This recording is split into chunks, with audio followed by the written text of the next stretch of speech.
Саламат балалар, бүгін 4-ші сынып математика сабағынан 61-ші сабақты өтеміз. Сабақтың тақырыбы өзіңді тексер. Өте оңай тақырып.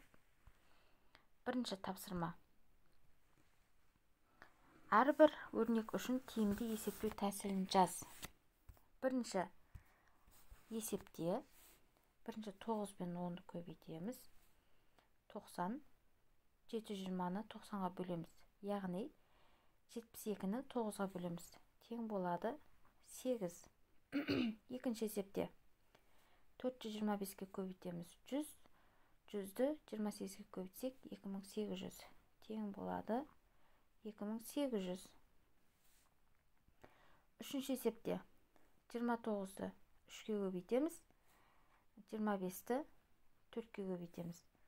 Сол кезде 29-ды 3-ке көбейтсек 87, 25-ті 4-ке көбейтсек 100, яғни 100-ді 87-ке көбейтсек 8700.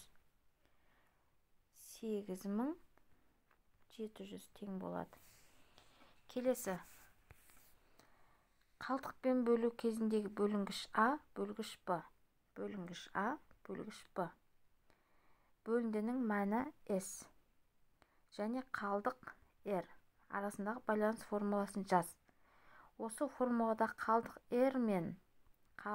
R мен бөлгіш B-ның мәндерін салыстыр.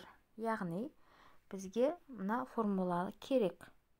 Дәптерімізге мұқият жазып аламыз. Келесі 48094-ті 123-ке бөлеміз.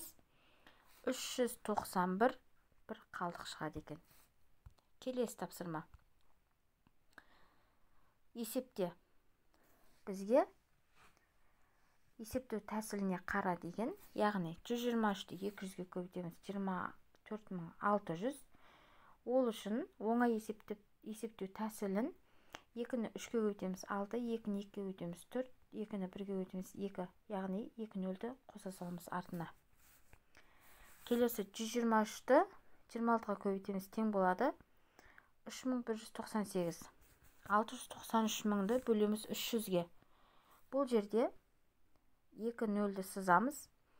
Сол кезде 2310 шығады екен.